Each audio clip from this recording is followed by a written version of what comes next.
Karena jiwa yang hidup, ruhani yang hidup itu diukur dari sejauh mana seseorang itu mampu memberikan kemanfaatan bagi orang-orang sekitarnya. Secara singkat, jasmani hidup tetapi belum tentu ruhaninya hidup. Ruhani yang hidup ditentukan dari sejauh mana seseorang itu mampu memberikan kemanfaatan bagi orang-orang sekitarnya.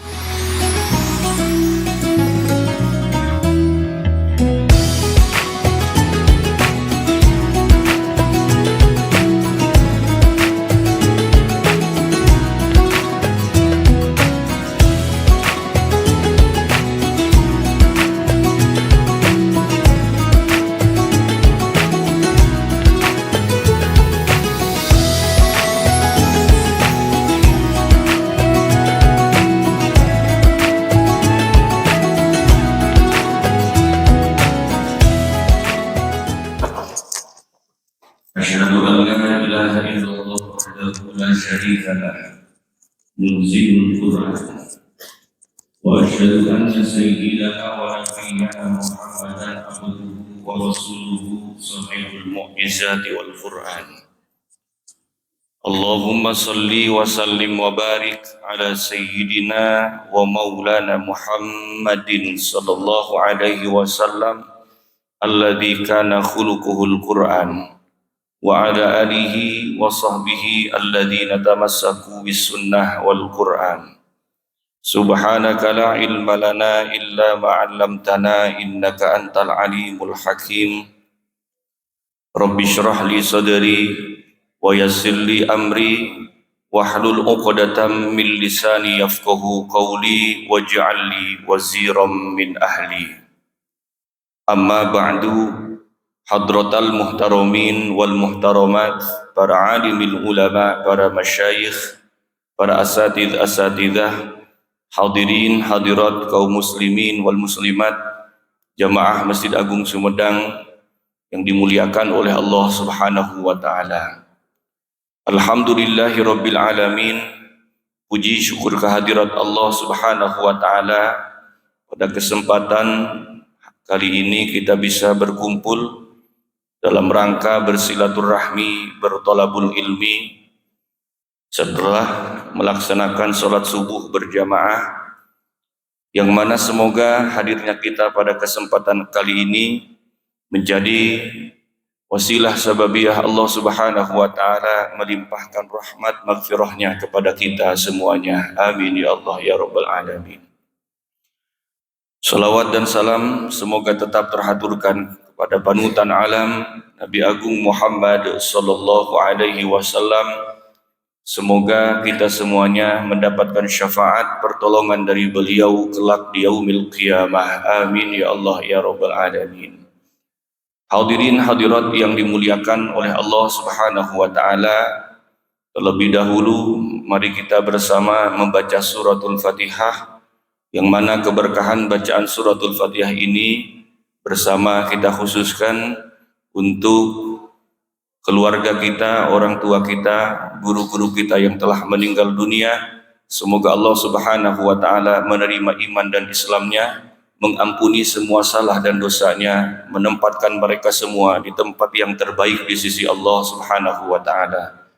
Kemudian yang kedua kita khususkan untuk saudara-saudara kita yang pada saat ini sedang sakit, sedang kurang sehat. Semoga Allah Subhanahu wa taala berikan kesembuhan kepada mereka semuanya, diangkat penyakitnya, dijadikan penyakitnya sebagai penebus dari semua salah dan dosanya.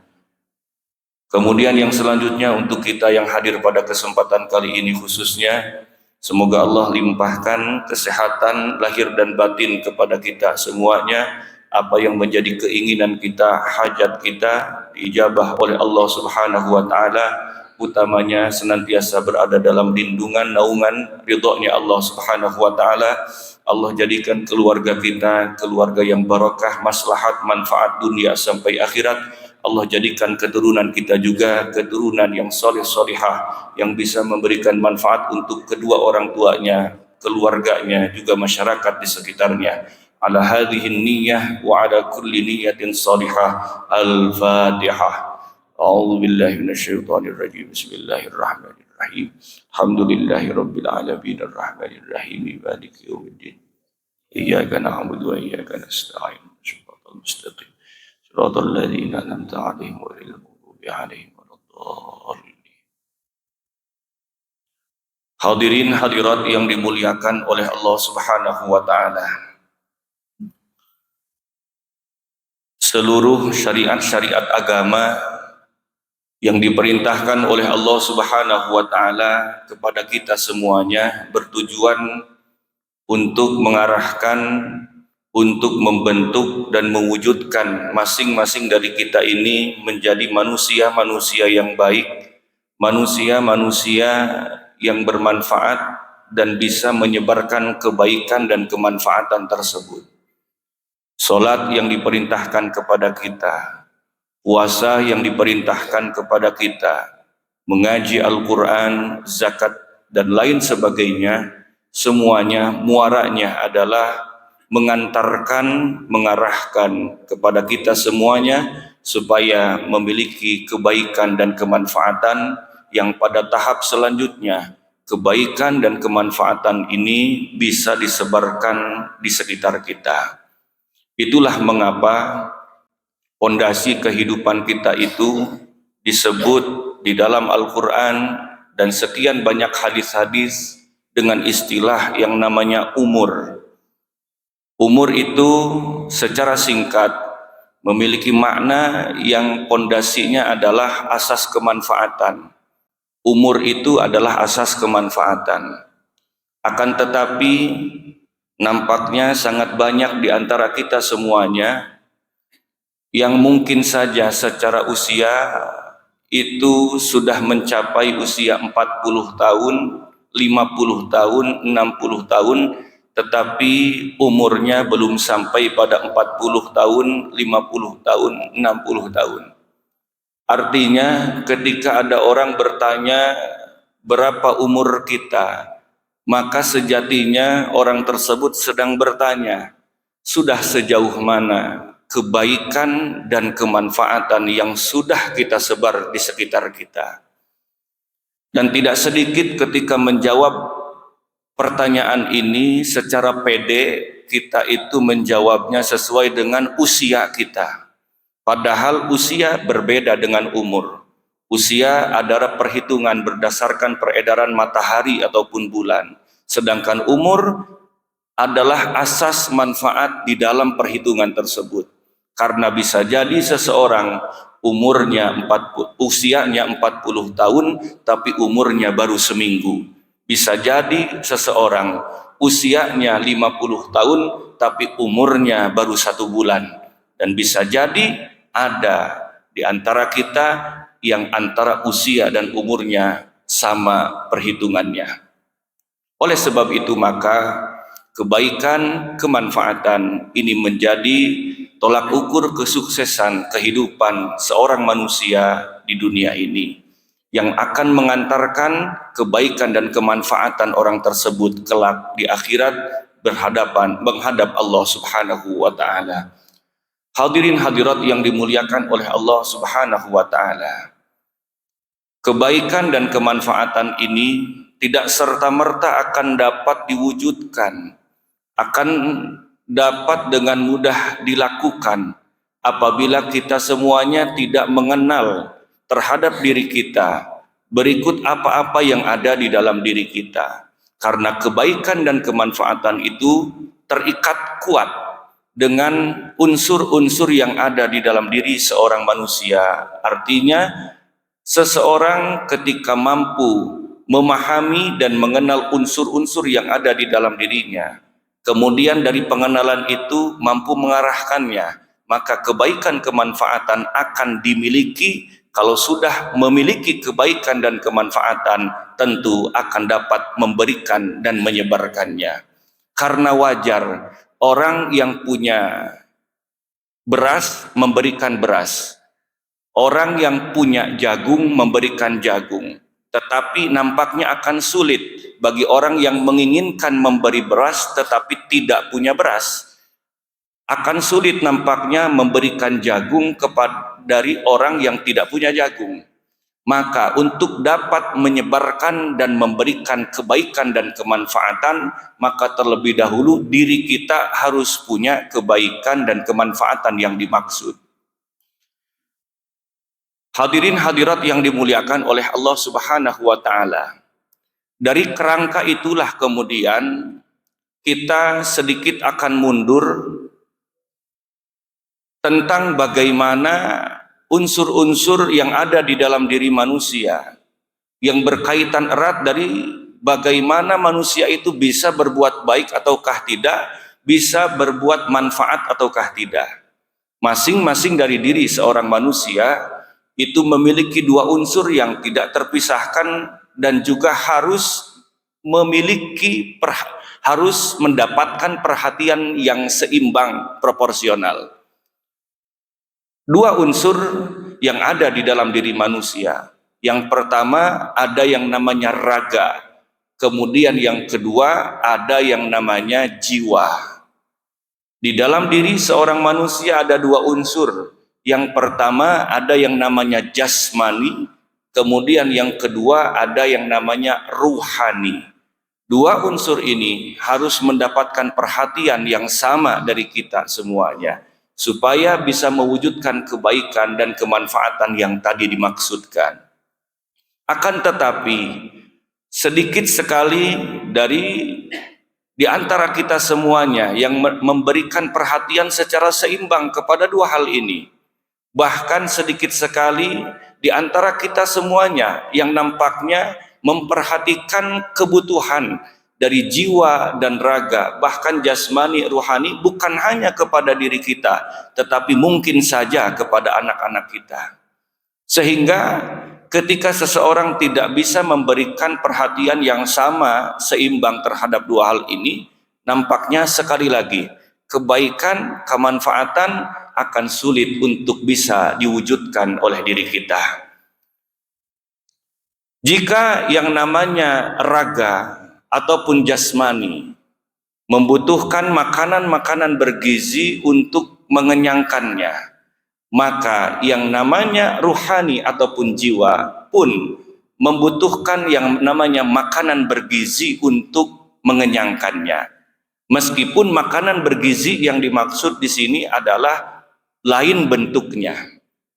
Oleh sebab itu maka di dalam ajaran Islam boleh jadi seseorang itu raganya hidup, tetapi belum tentu jiwanya hidup. Boleh jadi jasmaninya ada, tetapi ruhaninya tidak ada. Seperti kita semuanya yang hadir pada kesempatan kali ini. Boleh jadi secara raga kelihatan pada hidup semuanya. Boleh jadi secara jasmani kelihatan pada hidup semuanya, meskipun banyak nundutan. Tetapi belum tentu secara ruhani hidup. Belum tentu jiwanya hidup.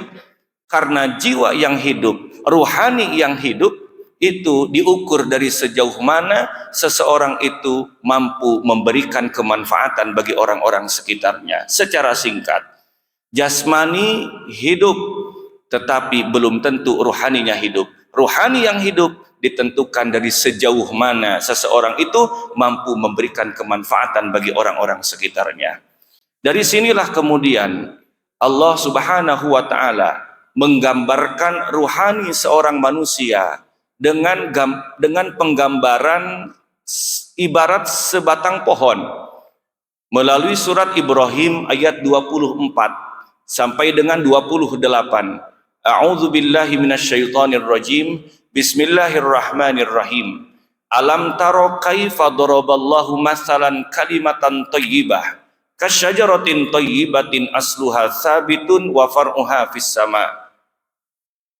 Bahwa ternyata sebagaimana tadi disebutkan, ruhani seorang manusia itu ada yang sehat, ada yang sakit, ada yang hidup, ada yang mati. Apa cirinya? Jiwa kita itu jiwa yang hidup. Apa cirinya? Jiwa kita itu jiwa yang sehat.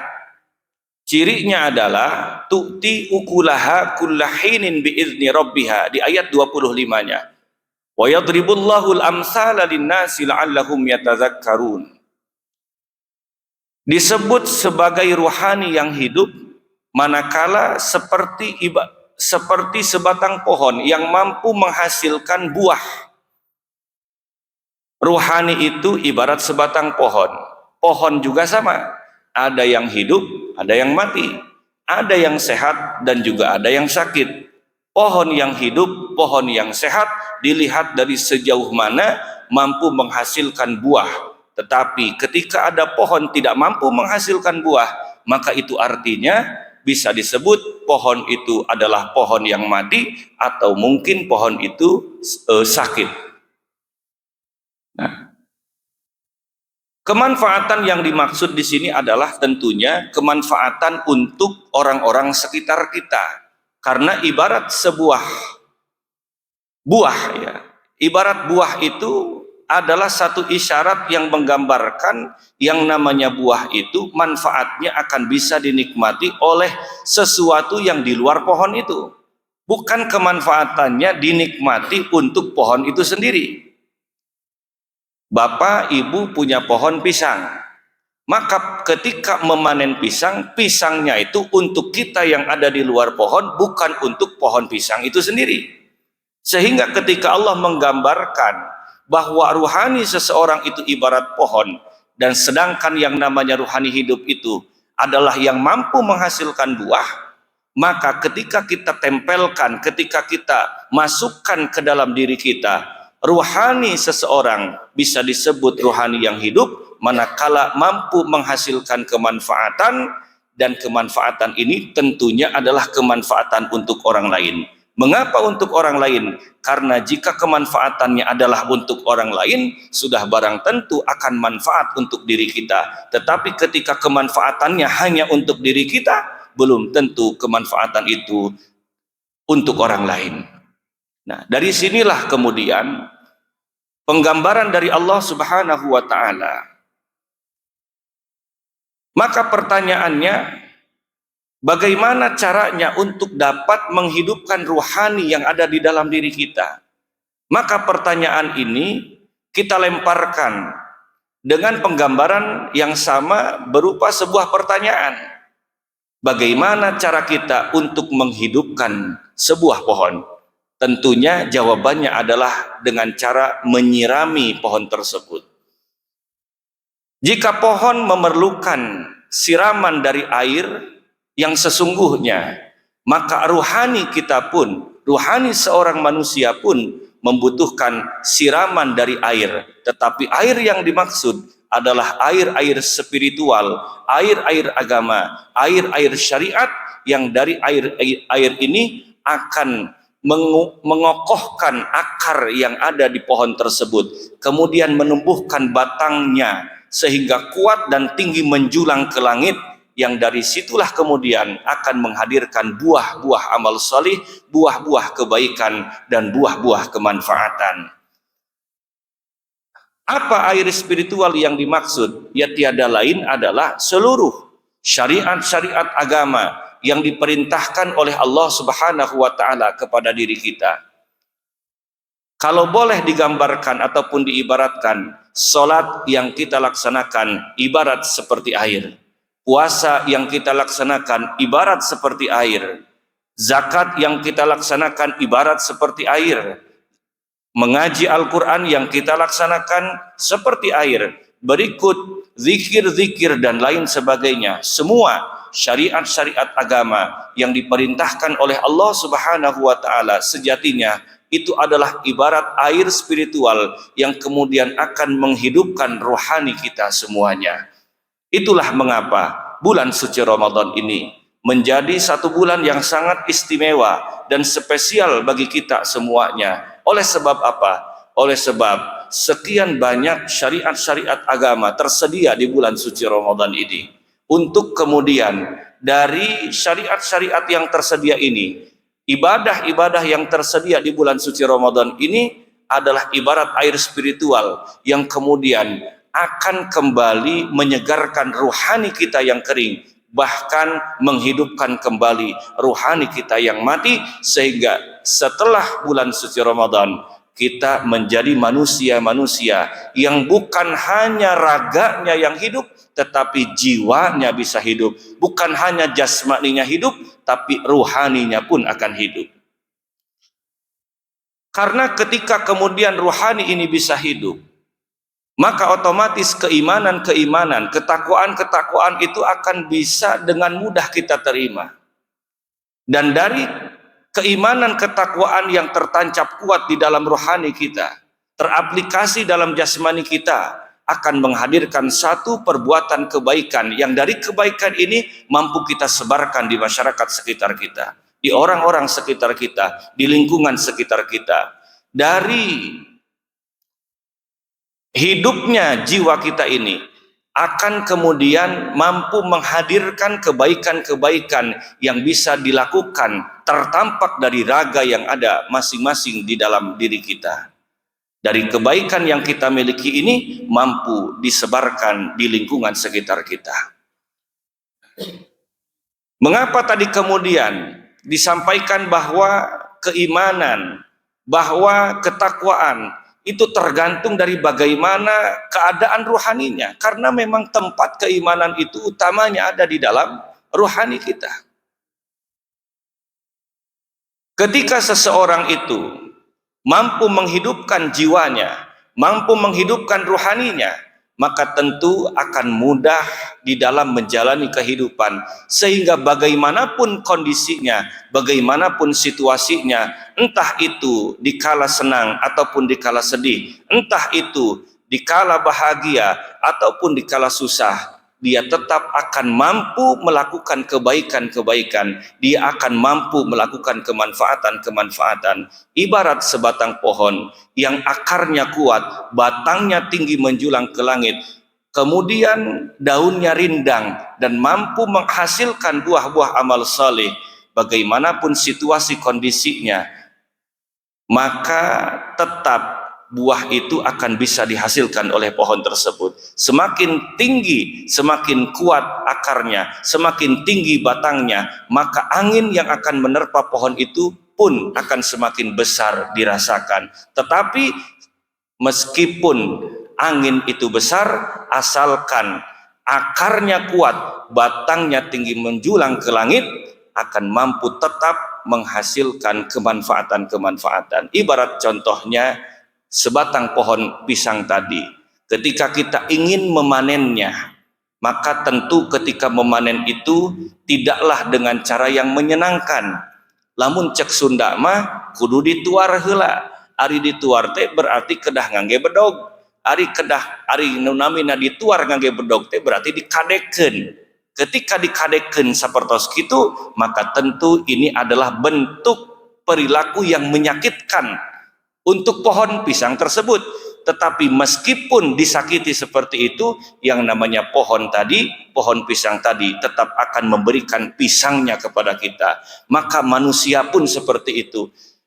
Ketika jiwanya hidup, raganya hidup, di situasi kondisi yang sulit sekalipun, dia akan mampu menghadirkan kebaikan-kebaikan, dia akan mampu menghadirkan manfaat-manfaat yang dari kebaikan dan manfaat ini mampu disebarkan untuk orang-orang sekitar kita. Hadirin hadirat yang dimuliakan oleh Allah Subhanahu wa ta'ala. Sebagai contoh misalnya, orang itu kalau ruhaninya hidup, dia akan mampu memiliki keimanan yang kuat kepada Allah Subhanahu wa ta'ala, yang dari keimanan ini akan menjadi modal besar di dalam menghadapi persoalan kehidupan yang ada.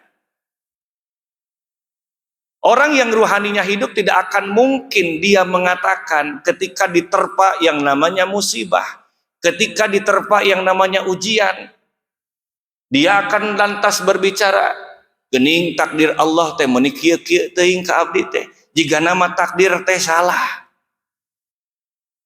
Karena orang yang ruhaninya hidup itu senantiasa akan memiliki akan memiliki keyakinan yang kuat kepada Allah Subhanahu wa taala. Mana mungkin ada ujian yang salah, mana mungkin ada takdir yang salah, mana mungkin ada musibah yang salah yang dialami oleh seseorang. Karena musibah, karena ujian itu berasal dari Allah Subhanahu wa taala yang Maha benar. Kalau orang ruhaninya itu hidup, kalau orang jiwanya itu teguh, jiwanya itu kuat, hasil daripada spiritual yang dilakukannya, maka tidak akan mungkin berlaku suudzon kepada Allah Subhanahu wa taala. Seperti misalnya kalau kita urutkan, Allah itu maha benar atau maha salah? Maha benar. Maha benarnya Allah itu berkemungkinan salah ataukah tidak? Tidak. Berarti ketika takdir itu berasal dari Allah, keputusan itu berasal dari Allah atas kehidupan kita, maka takdir itu salah ataukah benar? Benar. Orang yang ruhaninya hidup tidak akan mungkin kemudian dia mengatakan bahwa sesungguhnya takdir ini, keputusan ini, ujian ini sungguh sangat menzolimi diriku. Karena sesungguhnya tidak ada kemudian yang namanya takdir itu menzolimi seseorang, musibah itu menzolimi seseorang, karena takdir, karena keputusan, karena musibah, karena ujian berasal dari Allah Subhanahu wa taala yang maha adil, bukanlah maha zalim. Sehingga ketika ditanyakan, Allah itu maha zalim ataukah maha adil? Maha adil. Apakah maha adilnya Allah itu berkemungkinan zalim? Tentu tidak. Maka sesungguhnya ketika Allah Subhanahu wa taala memberikan ujian-ujian kehidupan, mungkin saja seseorang itu ditimpa dengan musibah-musibah. Kita yakini orang-orang yang memiliki jiwa yang hidup, jiwa yang teguh akan selalu berkeyakinan baik kepada Allah Subhanahu wa taala.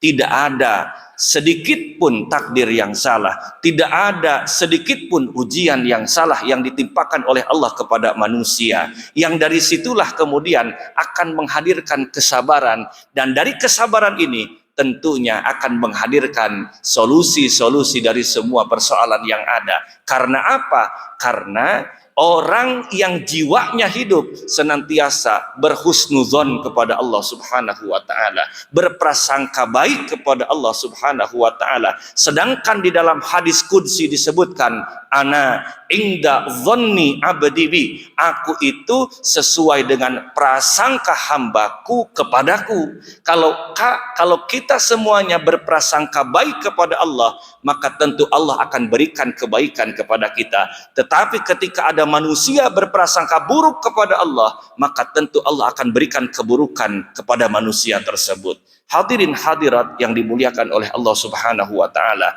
Untuk itulah kemudian jiwa yang hidup ini harus mendapatkan perhatian dari kita semuanya. Hidupnya ruhani ini harus mendapatkan perhatian dari kita semuanya. Termasuk bagaimana kemudian kita selaku orang tua harus memperhatikan dua hal ini kepada anak-anak keturunan kita. Jangan sampai kemudian hanya perhatian kita kepada diri kita, perhatian kita kepada anak-anak kita, itu hanya perhatian dari sisi raganya saja, dari sisi jasmaninya saja, tetapi ruhaninya sama sekali tidak diperhatikan. Artinya ketika seseorang hanya sekedar memperhatikan kebutuhan jasmaninya saja, hanya sekedar memperhatikan kebutuhan raganya saja, maka tidak akan ada bedanya orang tersebut dengan hewan yang ada di sekitar kita. Karena bedanya antara manusia dan hewan dilihat dari sisi perhatiannya terhadap ruhani ataupun jiwa di dalam masing-masing diri kita. Pami urang sadayana hoyong ngadidik anu namina merhatoskeun anu namina sato, maka cekap merhatoskeun ragana hungkul, maka cekap merhatoskeun jasmanina hungkul. tetapi berbeda dengan manusia karena ada dua unsur di dalam dirinya, maka perhatian ini jangan hanya tertuju pada raganya saja, jangan hanya tertuju pada jasmaninya saja, tetapi bagaimana kemudian ruhani pun harus tetap diperhatikan. Dengan cara seperti apa? Kalau raga jasmani tadi perhatiannya dalam bentuk memberikan makanan dan minuman yang bergizi, maka ruhani kita pun harus dikenyangkan makanan, minuman bergizi yang dalam hal ini adalah spiritual, syariat agama yang diperintahkan oleh Allah Subhanahu wa taala. Oleh sebab itu maka semoga di bulan suci Ramadan ini, bulan yang tersedia spiritual, syariat agama Allah Subhanahu wa taala, semoga dengannya mampu menghidupkan jiwa kita, menghidupkan ruhani kita, yang dari hidupnya jiwa dan ruhani ini mampu menghadirkan kebaikan-kebaikan yang kita terapkan, yang kita aplikasikan, wujudkan melalui raga dan jasmani masing-masing dari kita. Amin ya Allah ya Rabbal Alamin. Hanya ini yang dapat disampaikan pada kesempatan kali ini. Tentu banyak kekurangan, kesalahan, mohon maaf yang sebesar-besarnya. Wal afu minkum. Assalamualaikum warahmatullahi wabarakatuh.